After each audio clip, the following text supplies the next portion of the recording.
Muito boa noite, sejam bem-vindos ao Pontos de Vista. Aos domingos cá estamos, como fazemos habitualmente, com os nossos comentadores. Hoje estamos com dois, Eduardo Namorete e António Bueno. Não está cá o Terceiro por razões de ordem pessoal, teve que se ausentar da cidade de Maputo.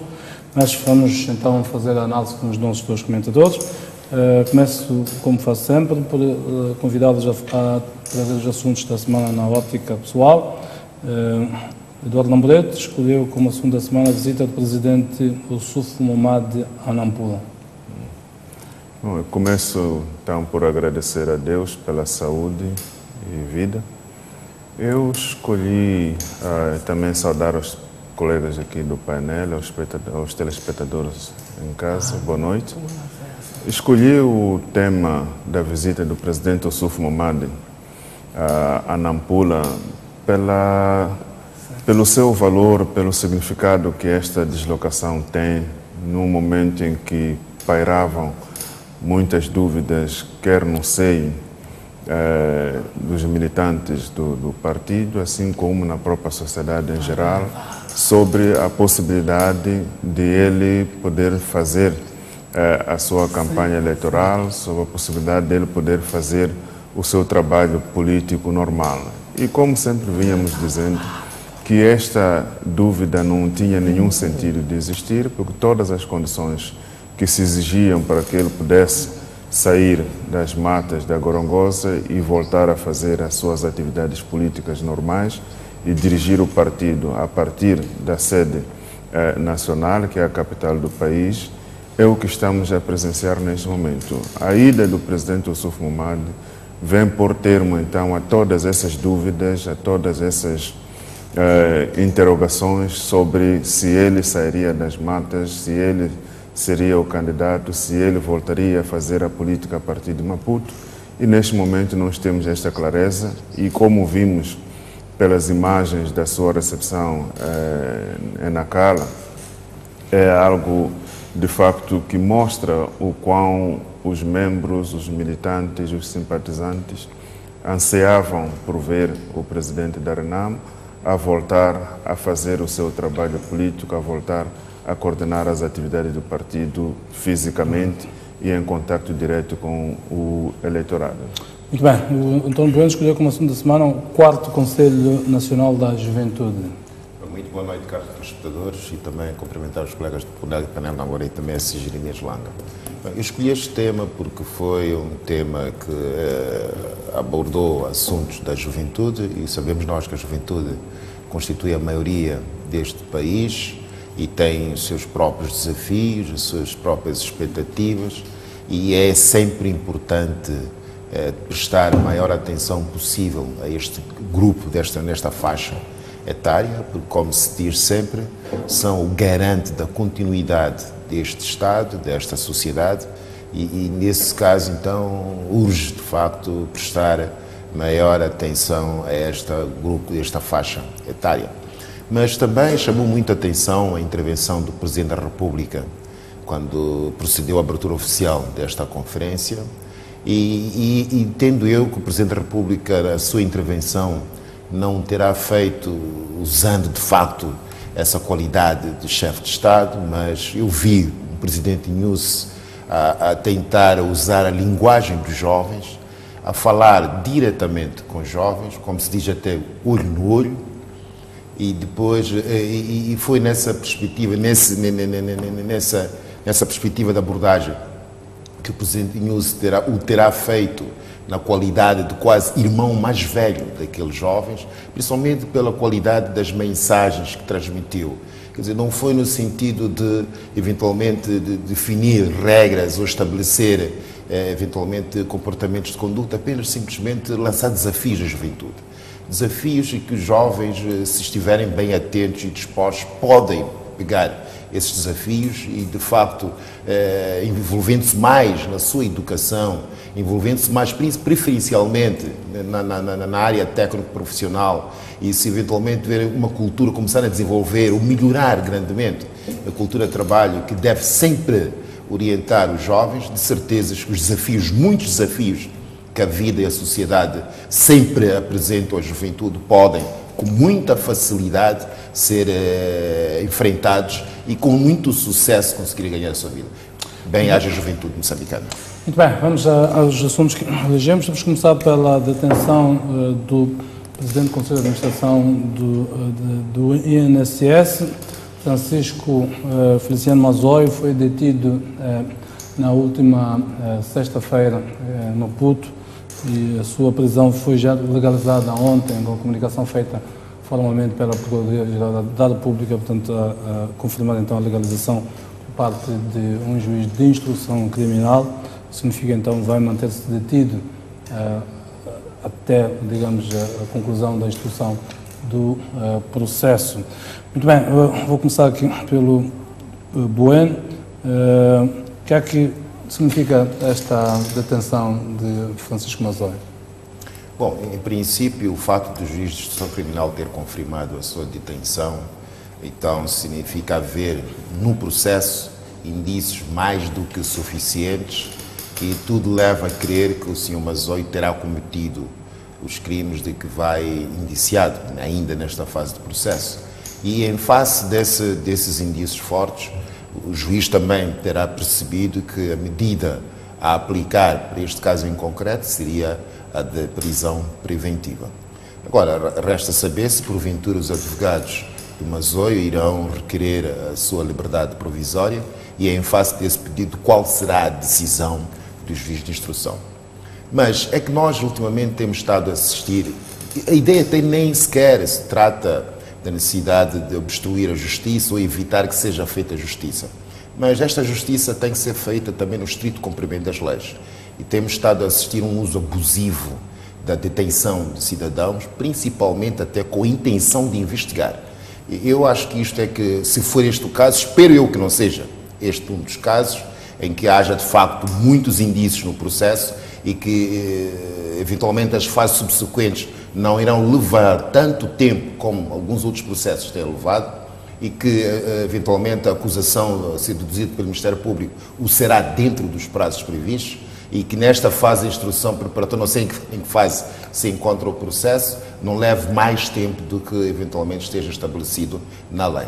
E esta situação de detenção, de facto, tem acontecido não só para esses casos muito badalados na sociedade, mas há situações também de cidadãos anónimos, em igualdade de circunstâncias, em que são detidos e depois proceder-se a iniciar-se até alguns casos com processos investigativos, quando a lei terminantemente proíbe essas práticas.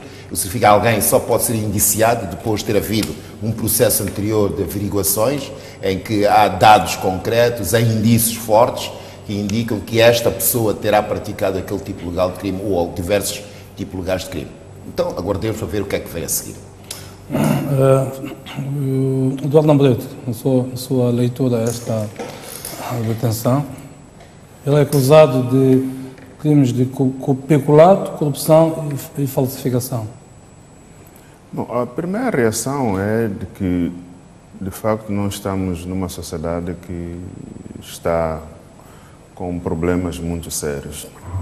O INSS já conheceu vários presidentes do Conselho de Administração e todos eles, bom, talvez dizer todos estaria a exagerar, mas a maior parte deles não saíram por boas razões ou não deixaram boas recordações, saíram sempre por cometimento de alguns atos configurados como atos de corrupção.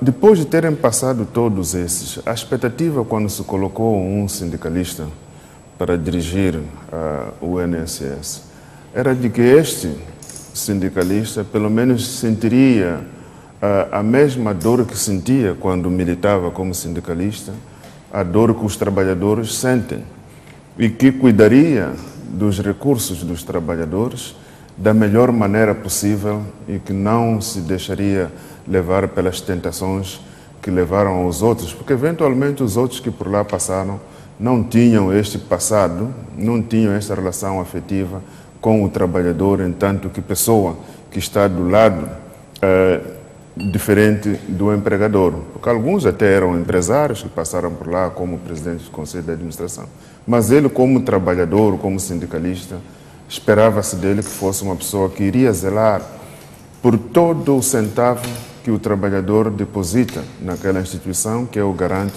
da sua aposentadoria. Ora, quando é este que as pessoas depositavam a confiança de que, bom, pelo menos temos um trabalhador que vai olhar pelos nossos recursos, é ele que também se deixa levar por estas situações. Nos deixa bastante preocupados porque ficamos sem saber quem é a pessoa que terá as mãos limpas para poder assumir aquele cargo. É verdade que estamos a falar por aquilo que ouvimos hoje. O juiz ainda não bateu o martelo, portanto não podemos dizer que ele é culpado. Até este momento, ele é acusado por estes... Há uma indiciação. Exato. Ele é indiciado por ter praticado esses atos após o julgamento. Quando o juiz bater o martelo, aí sim vamos saber se de facto ele é culpado ou não. A outra questão que já comentei aqui no passado é este uso de forma bastante recorrente nos últimos tempos da prisão preventiva.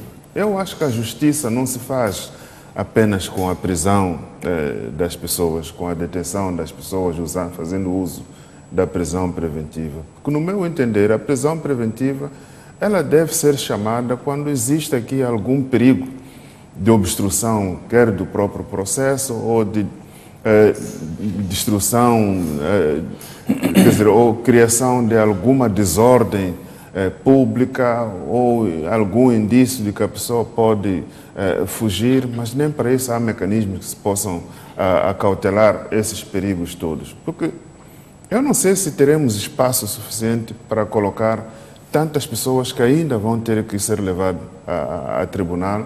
Não sei quais são as celas disponíveis para deter tanta gente que certamente ainda vai ser chamado, quer por conta das dívidas ocultas, do INSS, do processo das outras complicações que este país vai nos mostrando a cada dia.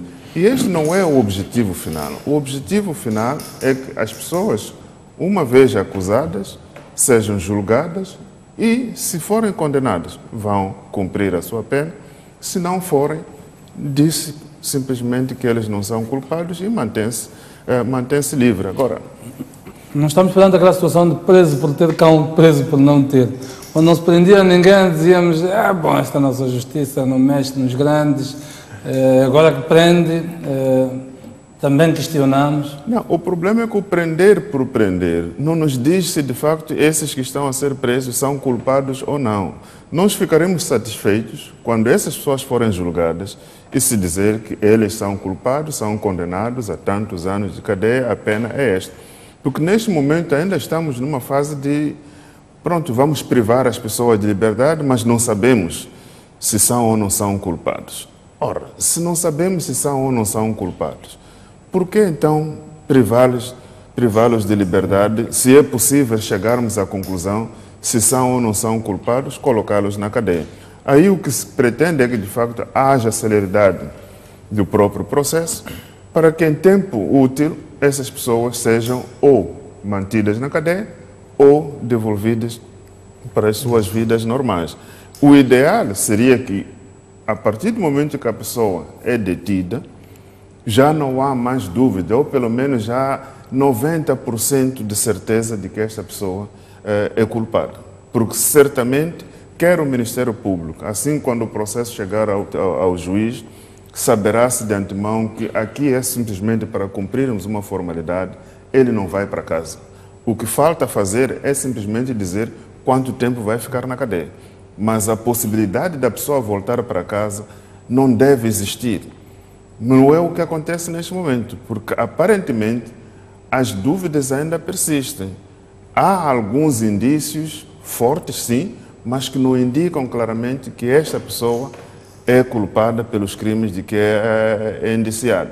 E se isto acontecer, amanhã teremos a frustração de ver algumas dessas pessoas a serem restituídas à liberdade. E a pergunta que vai ficar é, por que então é que esta pessoa ficou detida ao longo desse tempo todo? A prisão preventiva tem que ser, ou nos casos em que de facto se sabe que, olha, mantendo a pessoa fora da cela, ele vai obstruir o processo de investigação ou vai criar uma desordem pública, vai repetir os mesmos crimes de que é acusado, então é melhor mantê-lo detido.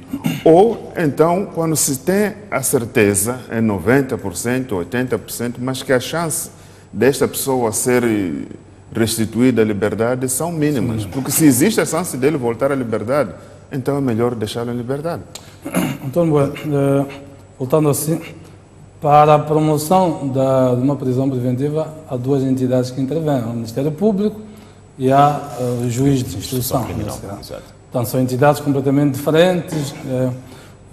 Partimos do princípio de que se duas entidades chegam à mesma leitura, é que tem de haver elementos, em princípio, relativamente a um processo.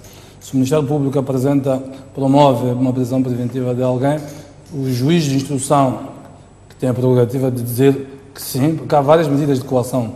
A da prisão é apenas a medida máxima. Exato. Se ele chega à conclusão de que sim, é porque há uma matéria suficiente que está no processo. Então, e normalmente a prisão preventiva, quando é promovida quando há o risco de obstrução do processo, há o risco de continuação da ação criminosa, há o risco de fuga. Esta separação entre a magistratura do Ministério Público e a magistratura judicial não lhe dá suficientes garantias? Bom, atenção, também é preciso perceber o seguinte, é o prazo dentro do qual o juiz de instrução criminal tem para, no mínimo, ler o processo. E se eventualmente nós imaginarmos aquelas situações em processos bastante volumosos, não consigo perceber se o juiz de instrução criminal em 24 horas conseguirá ler todo o processo para chegar à conclusão que há indícios fortes da prática desses atos. E atenção, é que ainda está numa situação em que só tem a versão do Ministério Público, ainda não tem um contraditório nesse processo. E é em face daquilo que é o relatório feito pelo Ministério Público que o juiz de instrução criminal depois decide sobre a manutenção ou não da detenção do indiciado. Mas ele tem a prerrogativa também de interrogar os réus, os arguidos nesse caso. Exato. É claro, o primeiro interrogatório é sempre feito perante o juiz de instrução criminal. Aferir se aqueles elementos estão ali. Quase é o exercício do contraditório feito pelo... Sim, mas vai perceber, é que se nós tivéssemos a fazer mais ou menos um levantamento estatístico dentro dos processos que foram remetidos ao juiz de instrução criminal, chegaríamos à conclusão que provavelmente 99% todos os juízes mantêm a detenção. Pronto, se ele eventualmente, até pode ser esta percepção, se ele não tiver cometido os crimes de que vai indiciado, nas fases subsequentes ele poderá exercer o seu contraditório e ser posto em liberdade. Isso é que nós invertemos aqui aquilo que é sentido normal, quer dizer, a liberdade deixou de ser uma regra e passou a ser uma exceção. Isso significa que qualquer processo que é levado de instrução criminal com réus presos, o juiz de instrução criminal, regra geral, mantém, valida a detenção. E isto até pode consubstanciar um uso abusivo da figura da prisão preventiva. Porque é o seguinte, até se porventura, até não me repugnaria, se porventura o Ministério Público, depois de encerrada todo o processo investigativo e deduzisse a acusação provisória, simultaneamente promovesse a detenção dos diversos réus envolvidos nesse processo. Isso significa que imediatamente abria-se a instrução contraditória, aí sim, significa que não terá sido detido. O risco dos prazos expirarem. Exato, mas o que nós assistimos é que as pessoas são detidas, inicia-se logo aí a instrução preparatória, que ainda recolher elementos de prova que possam eventualmente comprovar a prática dos crimes por parte daqueles indiciados e, em alguns casos, os prazos de instrução preparatória até são precludidos, vão para além do prazo estabelecido na lei e depois passa-se à fase de instrução contraditória. Agora, a questão me receio é o seguinte, e isso até pode começar a acontecer de uma forma muito recorrente, é as pessoas que tenham sido eventualmente indiciadas e até eventualmente acusadas, pronunciadas, julgadas, serem absolvidos. Chegasse à conclusão que as pessoas não tinham nada a ver com os crimes de que vinham indiciados. Há aqui, naturalmente, responsabilidade civil, o que significa que alguém terá agido em nome do Estado e praticou atos que terão violado direitos de um cidadão. Agora, este cidadão tem toda a legitimidade e o direito de, sentindo-se naturalmente prejudicado, recorrer ao tribunal e exigir a responsabilidade civil por parte dos agentes do Estado que praticaram estes atos, mas em última instância é o próprio Estado que será responsabilizado. Depois, naturalmente, há aqueles exercícios de direito de regresso que o Estado pode exercer relativamente aos seus cidadãos. Agora, é importante também que haja responsabilidade pessoal dos agentes que praticam esses atos, que usam abusivamente a lei para atingir, algumas vezes, até objetivos inconfessos. Se nós queremos, de facto, implementar um Estado de Direito, a ideia não é pôr os meliantes ou quem eventualmente tenha praticado atos contrários à lei em liberdade ou a pavonear-se na cidade. A ideia não é essa. A ideia é responsabilizar todo aquele que viola a lei, mas responsabilizar de acordo com o que está estabelecido na lei. Mas acredita, vai concordar se disser que há quem vai olhar para isto como, agora que estamos a aprender, já somos os maus da fita. Quando não prendíamos, também o éramos de outra perspectiva. Não, pelo contrário. É que por exemplo, eu sou advogado de profissão e tenho lidado muitas vezes com casos até processo criminal e várias vezes já reclamei, inclusive até para o Conselho Superior de Magistratura Judicial, pelas vezes pelo uso abusivo desta figura da prisão preventiva. Só que, normalmente, defendendo cidadãos anónimos, e isto não chega a ribalta. Agora, vem a ribalta porque são pessoas com alguma notoriedade pública. Mas isso não significa que não tenha havido reclamação por parte de advogados. Sempre houve essas reclamações. E agora, é importante nós percebermos que depois que tipo de responsabilidade é que se vai imputar às pessoas. Porque a ideia não é só privar as pessoas da liberdade. E ademais, estamos numa situação que até a liberdade provisória é negada. Injustificadamente. Usa-se até expedientes, não sei, nem se consegue sequer perceber da procedência desses argumentos ou não, mas começa-se até a negar a liberdade provisória quando tem o direito a isso, se estiverem preenchidos os requisitos para esse efeito. Bom, esta é a dimensão jurídica. Voltemos à dimensão a outra dimensão deste assunto, sempre o INSS. Independentemente, portanto, de poder haver matéria, menos matéria, mais matéria, há um elemento comum, que é o denominador comum, de há uns 10, 15 anos, para cá, ou mais, 15, 20 anos, o INSS tem sido uma espécie, passa a expressão, a vaca leiteira. O que é que se explica nos estatutos do INSS? O Conselho de Administração é um conselho não executivo. Exato. Mas pela forma como os seus administradores aparecem a ser indiciados, dá a sensação de que faz-se uma gestão executiva no INSS. E é muito que há esta discussão. Há um diretor-geral, há uma direção-geral no INSS. Portanto, era suposto que o Conselho de Administração fosse lá presencialmente, faz sessões trimestralmente, basicamente, mas não parece isso que sucede. O modelo de governação, a tentação toda de os administradores não executivos se tornarem executivos, por algum ganho, certamente. Como é que acha que, pelo que percebemos, e foi um pouco esta colocação de Amoreto, parece que qualquer um que vá lá, por melhores intenções, melhor reputação que tenha, acaba por estar associado a isto. Como é que se dá a volta à questão do INSS? Bom, não nos esqueçamos que o INSS, até como um fundo de pensões, ou que gera pensões de trabalhadores, é uma instituição que movimenta avultadas somas de dinheiro. E por essa via, naturalmente, torna-se apetecível para qualquer pessoa que queira, naturalmente, em curto espaço de tempo, até enriquecer de uma forma, só pode ser uma forma ilícita. Agora, é preciso também perceber qual é o modelo de gestão que se pretende implementar no INSS. Porque, primeiro, por esses últimos 15 anos, torna-se claro que o atual modelo de gestão não é adequado àquilo que se pretende que seja o INSS. Porque há muitas fragilidades, quer dizer, acho que não se tem... Esta evidência já se nota há muito tempo, nunca houve uma mudança estrutural no INSS. Isso significa que há aqui elevados riscos, principalmente relativamente àquilo que é o controle dos dinheiros do INSS, e isso passa necessariamente pelo próprio governo de decidir o que é que pretende.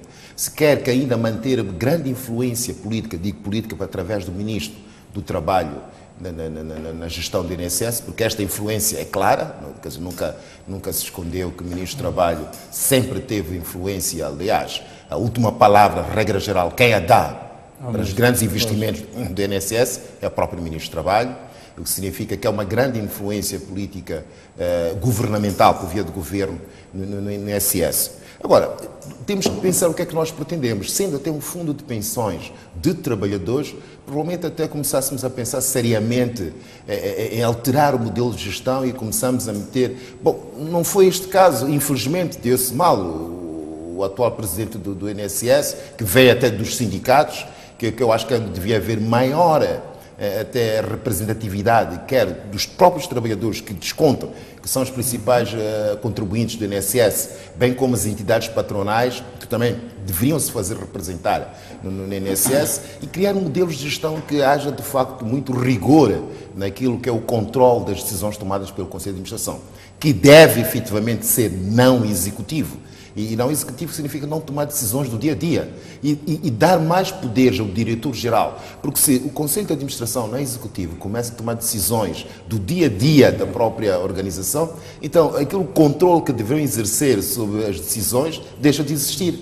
Quer dizer, eles simultaneamente são jogadores e são árbitros. Exato. Então, é preciso que acho que o Governo deve refletir grandemente naquela que é a estratégia a adotar para a gestão do INSS, de modo a que seja, de facto, uma instituição que, pelo volume de dinheiro que movimenta e também pela responsabilidade que tem, que é de garantir aquilo que é o pagamento, que é das pensões, da qualquer tipo de prestar assistência aos trabalhadores que são verdadeiros contribuintes do INSS, seja efetivamente respeitado. Eduardo Namoreiro, modelo de governação, o que é que acha que pode ser feito? Já houve elementos suficientes para uma reflexão à volta do INSS, elementos suficientes para referir sucessivos escândalos no INSS foram levantados, mas até hoje nunca houve uma abordagem e nem sabemos sequer se o INSS tem a sustentabilidade que se quer que tenha como uma instituição de previdência social. Algum dia acordamos e vemos que já não existe o dinheiro dos contribuintes. O risco do INSS falir é mínimo, que é das poucas instituições que recebe mais dinheiro do que gasta, em princípio. Pois, mas as suas opções de investimento têm sido mais do que questionáveis. Exato. É verdade, sim. Mas o risco dela falir acho que é mínimo, porque o INSS é comparado a um banco que simplesmente recebe depósitos e as despesas operacionais são menos em relação àquilo que são os rendimentos que os bancos anunciam lucros de 300% e por aí afora. Portanto, o problema do INSS não é só um problema de gestão. É um problema de gestão, sim, mas esse problema também é propositado, porque não vamos esquecer que, mesmo em relação à antiga ministra do Trabalho, quando é confrontada sobre as acusações ligadas, sempre vai dizer que não, mas eu recebi ordens, recebi instruções do partido para poder tirar esse dinheiro para financiar isto ou financiar aquilo. Portanto, a desorganização que nós conhecemos no INSS não é por causa da incompetência das pessoas que estão lá. Provavelmente é uma desorganização propositada para permitir que haja aqui um canal de drenagem de fundos para outros fins. O INSS não é a única instituição que existe em Moçambique, quase todos os países têm com diferentes nomes, mas todos os países têm uma instituição que cuida das pensões dos trabalhadores. E onde as coisas funcionam bem, têm sido muito bem sucedidas. Os investimentos de organizações desta natureza normalmente é no setor imobiliário, quer dizer, promovendo a habitação de baixo custo para os próprios trabalhadores, para os funcionários, para os jovens e tal.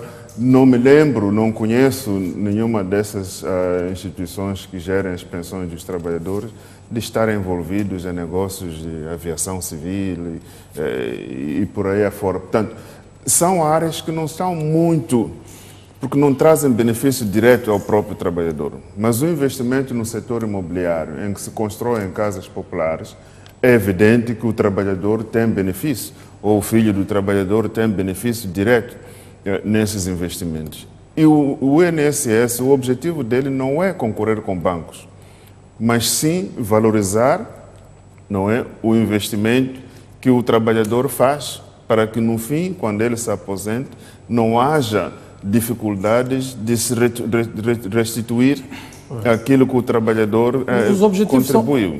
Estão claramente colocados. Exato. Agora, o que é que... Já vimos que o modelo de governação que está ali implantado não tem funcionado.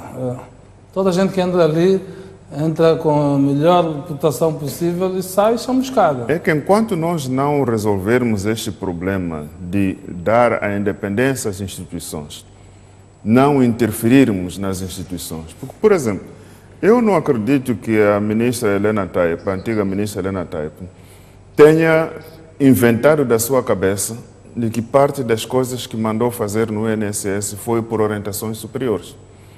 Então, é preciso cortarmos este laço e dizermos que o INSS não recebe orientações políticas do governo, funciona numa base de transparência através de um conselho de administração, que há várias formas de selecionar um conselho de administração e que tenham esta independência para gerir este fundo sem interferências políticas. Nós conhecemos várias empresas que estão hoje à beira da falência, não porque não eram viáveis economicamente, mas estão à beira da falência, se não tecnicamente falidas, por causa da ingerência política nessas empresas, em que, havendo necessidade de recursos financeiros para fins políticos partidários, recorre-se a essas empresas ou a essas instituições para se retirar fundos para estes que não são investimentos. Ora, se uma instituição retira frequentemente avultadas somas para atividades que não dão retorno financeiro porque não são investimentos, é lógico que essa empresa, mais cedo ou mais tarde, vai cair na falência. Então, é preciso que se dê a independência necessária a este Instituto Nacional de Segurança Social, que tenha o seu Conselho de Administração livre para funcionar sem nenhuma pressão política, que tenha um executivo que segue as regras de transparência, faça um bom due diligence quando se trata de fazer algum investimento, que esteja dentro dos seus parâmetros e se façam estudos de facto que vão provar que este é um investimento que vale a pena fazer, porque estaremos assegurados de que o retorno para o dinheiro que não é nosso, mas dos trabalhadores, vai ser devolvido. Portanto, para mim, a questão da transparência, a questão da independência desta instituição seria o essencial, porque pessoas capacitadas, nós temos muitas, de tal maneira que quando fazem este tipo, ou se são colocados em processos como este, nós ficamos chocados, porque nos perguntamos, mas o que é que está errado? Alguém que, de um momento que se dizia defensor dos trabalhadores, no outro momento é apresentado como tendo sido a pessoa que lesou os trabalhadores. Muito bem, vamos já avançar para outro tema. Nos últimos dias, o Ministério Público deduziu a acusação definitiva relativamente ao caso das dívidas ocultas. Alguns dos detalhes já começaram a ser publicados, nomeadamente através do Jornal Notícias, os detalhes da própria acusação do Ministério Público relativamente aos vários arguidos deste processo. Começo por você, António Bueno. Já houve esta acusação definitiva do Ministério Público. Qual é a avaliação que faz? Bom, há aqui algumas diligências que, se tivessem sido feitas antes, eventualmente na acusação provisória, alguns desses elementos constassem, deveriam constar na acusação provisória. Aquilo que já havia dito antes, que há diligências que foram feitas já em sede de instrução contraditória e por essa via, naturalmente, o Ministério Público terá recolhido mais material, elementos que pudessem sustentar a acusação ou a remessa do processo para efeitos da pronúncia do Tribunal.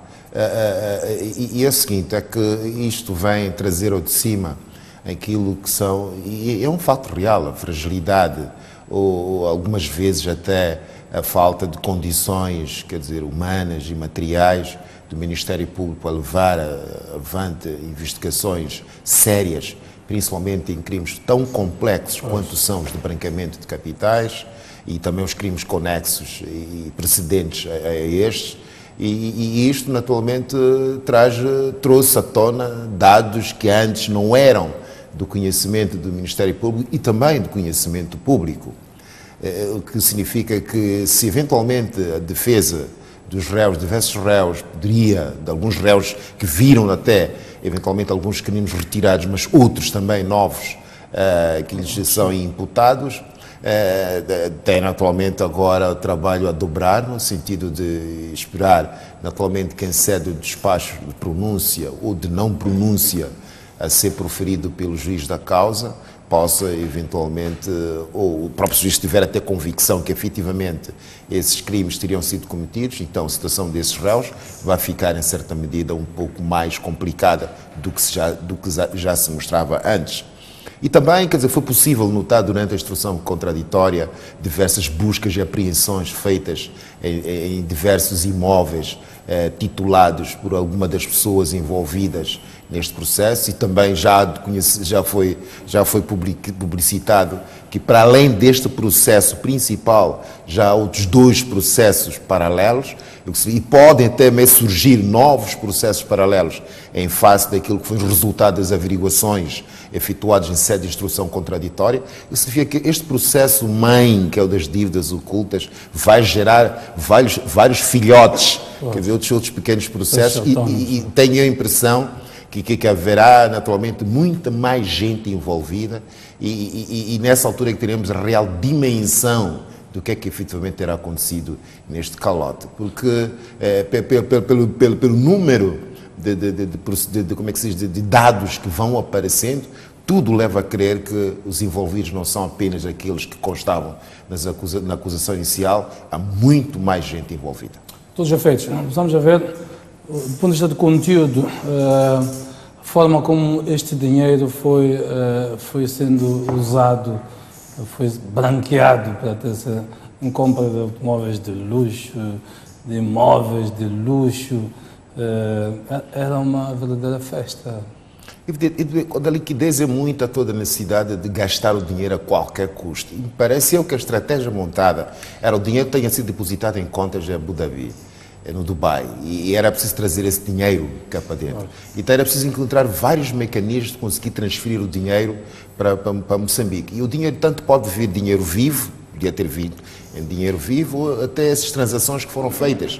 Quer dizer, gastar dinheiro, por exemplo, imaginemos uma viatura que custasse $250 mil, podia comprá-la, meter a viatura em Moçambique e vendê-la a 150. Já tinha os 150 em Moçambique. Quer dizer, para já dinheiro, lavados. Exato, já lavados. Bem limpinhos. Exato. Por exemplo, comprar um imóvel que custasse $1 milhão e pagar $2 bilhões e pedir ao proprietário que devolvesse $1 milhão. Quer dizer, o dinheiro já cá está, e, em princípio, aparentemente um dinheiro limpo. Mas agora, isto também, por outro lado, como é um desafio às nossas instituições, principalmente a nossa autoridade tributária.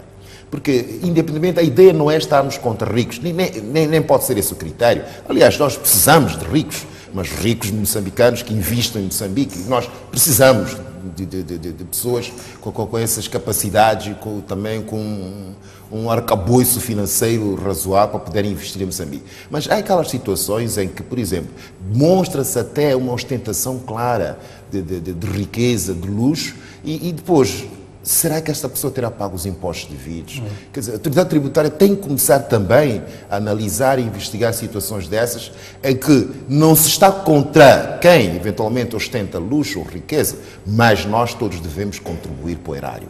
E contribuir para o erário, isso é claro, a regra geral, até quem ganha mais é a pessoa que tem maior obrigação de contribuir para o erário. E é nesta área que eu acho que também as finanças deveriam focar ou começar a incidir a sua atenção, porque para o erário, até como é que é o agente tributário não é nenhum moralista, que não interessa sequer a proveniência da fortuna de quem deve ser tributado. O que interessa é que haja ali bens e dinheiro ilícito são tributáveis. Exato, porque é a fortuna que alguém acumulou. Então é preciso ir lá buscar o imposto devido e também o Estado eventualmente puder recolher aquilo que é parte dos dividendos do cidadão para contribuir para a própria sociedade. Eduardo Lambrero, o que é que se merece comentar esta acusação do Ministério Público relativamente ao caso das dívidas ocultas?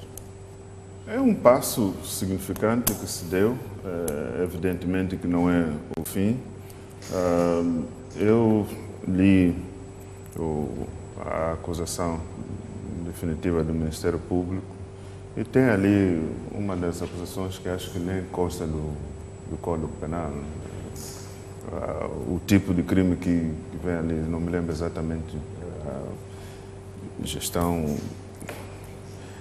Enfim, uma das últimas acusações que estão lá, não sei, posso estar errado, mas creio que não está tipificado no Código Penal. Se isto for verdade, obviamente que esta acusação logo vai cair. E este tipo de coisas eu não acredito que são feitas por distração.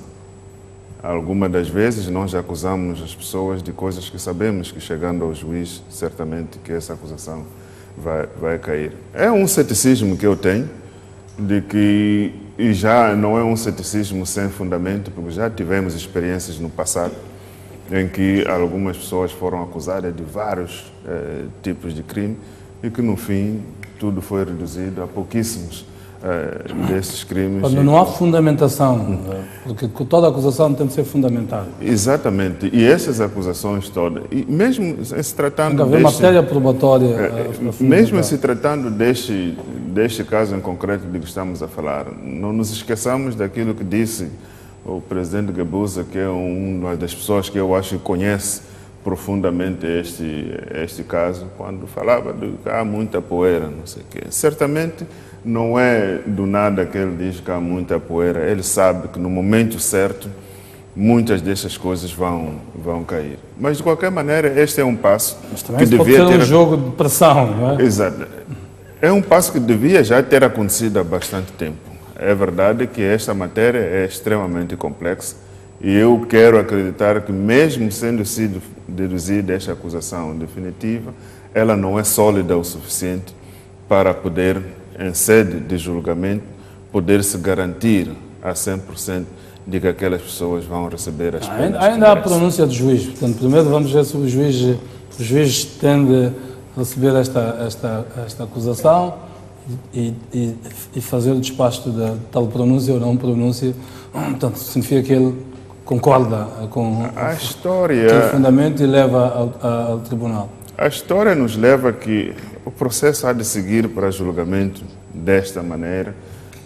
Não há razões de muito peso que levarão o juiz a despronunciar, seja quem for dessas pessoas que estão dessas acusações. Acha que não há elementos suficientes no processo? Pelo menos... Não conhecemos quais são... Em função dos dados que vão sendo publicados do espaço da acusação.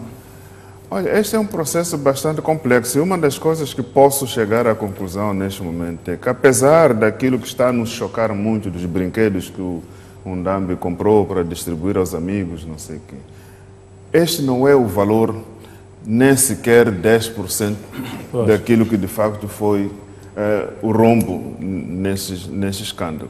O que quer dizer que nós estamos apenas a navegar na superfície. Ainda não descemos a fundo para ver os grandes danos que este escândalo causou, não só para o país, também para os investidores estrangeiros. Os brinquedinhos que foram comprados, carros, casas, aqui, não soma aquilo que é, de facto, o grosso desta... E, portanto, mesmo que se a conclusão seja de que são estas as pessoas e são estes os valores envolvidos nisto, não teremos resolvido este problema. Simplesmente teremos apenas atacado a superfície e o problema, o cerne da questão, continuará a nos perseguir por muitos anos. Portanto, existe sim e tem-se mostrado clara a dificuldade de se ir a fundo, não é? De onde efetivamente o problema está.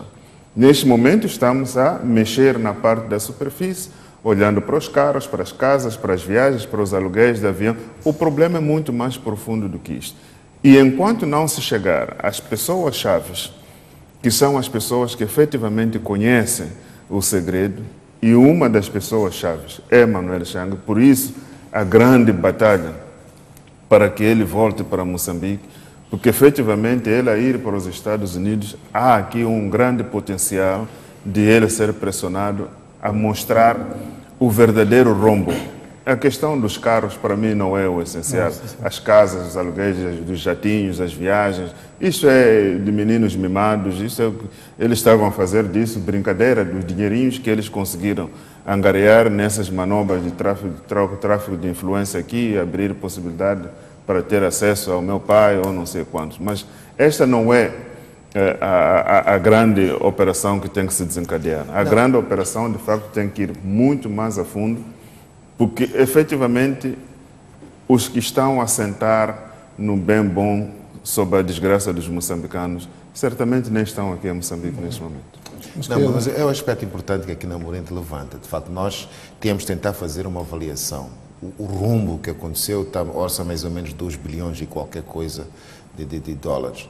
E nós tínhamos que fazer uma análise, ou mais ou menos um levantamento, de sabermos quais os ativos que Moçambique terá efetivamente recebido, por um lado.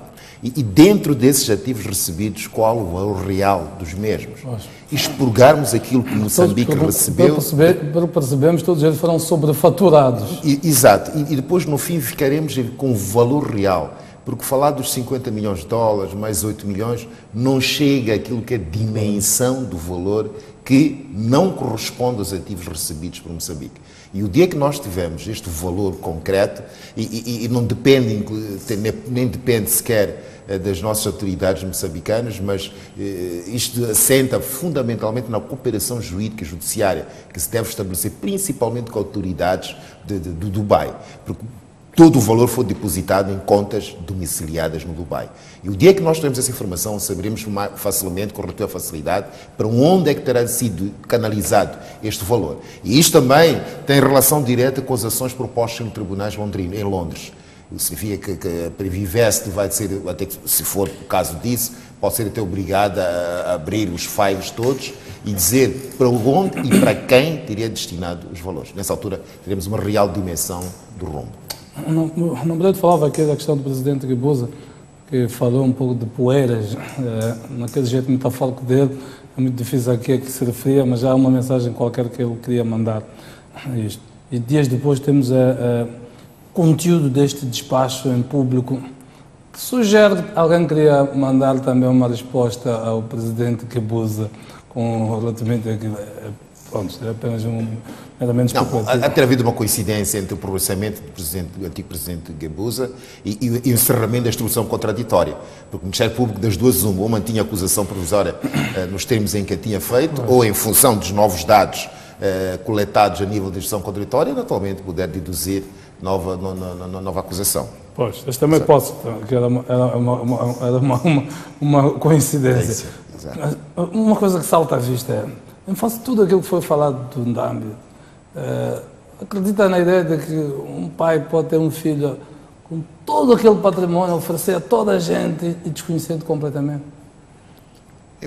Eu acho que sim, porque, ademais, que eu saiba, parece que já não residia em casa dos pais, o Ndambi, já tinha vida própria. Pois, mas não deixou de ser filho, não é? Exato, pontos. E não me parece que antes tenha vivido em privações materiais, sempre teve uma qualidade, um nível de vida acima da média dos moçambicanos. Eu acho que não seria motivo de desconfiar. E ademais, que se sabe, o tráfico de influências normalmente também dá aso a estas situações, que o facto de ser Presidente da República, aparentemente muita gente pretender ter contacto direto com o Presidente da República por expedientes não oficiais, também permite que possa encaixar algum dinheiro e, atualmente, viver a vida que melhora o seu património permitir. Parece-lhe normal ou não? Não é normal. Não é normal porque, apesar dele ser uma pessoa adulta, independente, que não precisava de autorização nenhuma do pai para fazer seja lá o que for, certamente que, sendo ele o Presidente da República, o próprio Serviço de Informação e Segurança do Estado iria sempre lhe colocar a par das movimentações da família dele. Iria sempre lhe colocar a par das aquisições da família dele.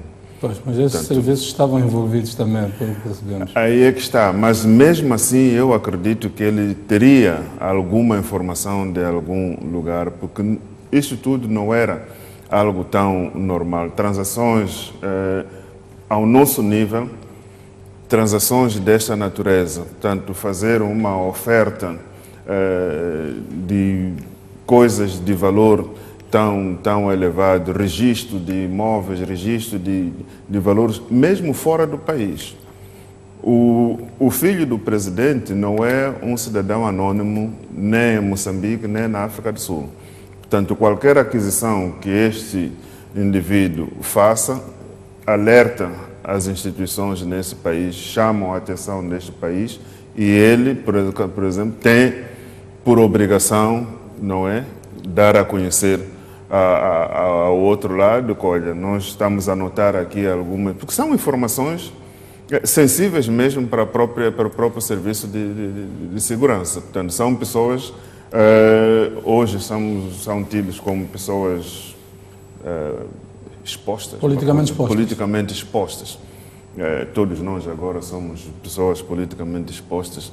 Então, qualquer transação que foge de um padrão normal de um cidadão chama sempre a atenção, chama um certo alerta, e eu duvido muito que ele não tenha sido notificado destas alterações na forma como as coisas vão funcionando. É verdade que o filho do presidente não vive como um cidadão como eu, mas já há também um certo limite em que começa a ser fora do normal daquilo que um filho do presidente pode fazer. E nesses momentos em que se sai um pouco desses limites, eu acredito que o Presidente da República é sempre chamar a atenção. Quer por vias formais ou por vias informais, há sempre alguém que lhe alerta, porque, na verdade, essas pessoas que fazem isso, o fazem como parte do seu trabalho. Eles devem colocar o Presidente da República sempre informado sobre todas as questões, incluindo questões que dizem respeito